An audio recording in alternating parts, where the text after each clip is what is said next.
Recognizing Mr. Tiffany. There he is. Mr. Tiffany is here. Ms. Tiffany, it is now your time. I recognize you for 5 minutes. Thank you. Thank you very much, Madam Chair. I yield my time to Representative Massey from Kentucky, if he is there. I'm here, and I appreciate the gentleman from Wisconsin. Gentleman has yielded time to Mr. Massey. Mr. Massey, you're recognized. I want to thank my colleague, Mr. Burgess, for recommending actual solutions that could work. As he said, the debate on the Second Amendment will continue for as long as this country is a country, but we need to protect our kids now. Mr. Lott, are there school districts where teachers and staff can be armed? Can you talk about that, and what are the results there? How many victims have we seen in those school districts? Right. There are 20 states that have that allow teachers and staff to carry. You have some states like Utah and New Hampshire where anybody with a concealed carry permit who's a teacher or staff member is allowed to carry. Most other states require a vote either by the school district board or by a decision by the principal of the school.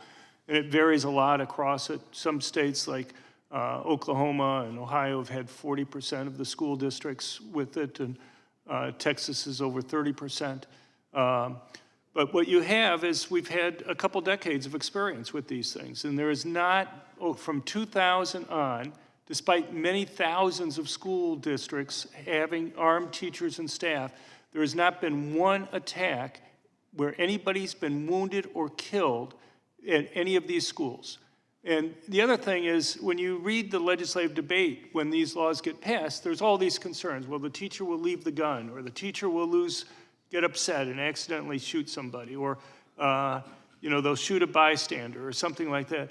You cannot find any of the mistakes that they're concerned about. I know of a couple accidental discharges where nobody's been hurt, basically, as a result of them. But nobody has been shot by a teacher. Nobody's gotten a hold of a teacher's gun and used it improperly, despite the concerns. So much of the debate about armed teachers, about things that might possibly go wrong, but we have thousands of schools and decades of experience to go and look to see whether or not those are likely outcomes or not. I thank you. And Mr. Tiffany, I know you joined us remotely. Mr. Burgess would like some time. I'll yield back to you, Mr. Tiffany. Thank you very much, and I yield to Burgess, to Representative Owens from Utah. Thank you, Mr. Tiffany. I just want to, first of all, highlight once again how much we appreciate you guys being here. This is a conversation we need to have. You are the faces, you are the feelings, the empathy that we have to make sure we take care of our kids. And if I can just highlight, let's separate the long-term conversation with what is immediate today. Every day we put our kids in a school system, our grandkids, we expect to be able to pick them up, that they're gonna be safe. That should never be a question. Our kids should never go to school wondering if they're gonna be safe or not. We can do that today. I just mentioned one of the bills. Think about this one. The school safety best practices. It's a database, a clearinghouse, where all the best practices throughout the country is put in one location, and schools, law enforcement agencies, institutions of higher learning, and public can access it. So everybody doesn't have to go through the same experience of getting to be the very best at protecting our kids. This was turned down by the Democratic Party.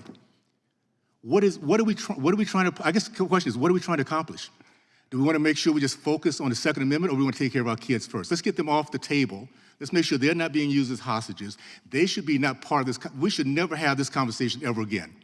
If we take care of rule number one, take care of our kids. I want to ask also something that my friend Jack Barrow said earlier.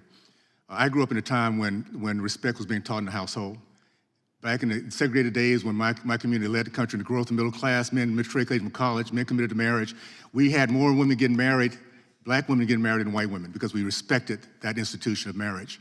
Yes, if we want to get back to the core problem, let's make sure we're getting back to the family unit where these kids be raised right, where they understand discipline and respect. And if we start taking that off the table, guess what? Nothing we do here is going to change. Nothing. So I know that's kind of a spiritual thing that some people don't like to ever touch. But I'm going to tell you something, guys. This country is based on Judeo-Christian values. The reason we've been the greatest country in the history of mankind, the reason why I was able to be raised in a community I was raised in, a segregated community, and be so proud of this country, respect for my name and my family, because of that basic foundation, the 10 Commandments. So let's not take that off the table, because if we do, we're not going to win this battle. Meanwhile, let's focus on our children first, and then we can have this other debate about Second Amendments anytime you want to. But they should not be part of this equation. Thank you, Ms. Tiffany. I'll yield back.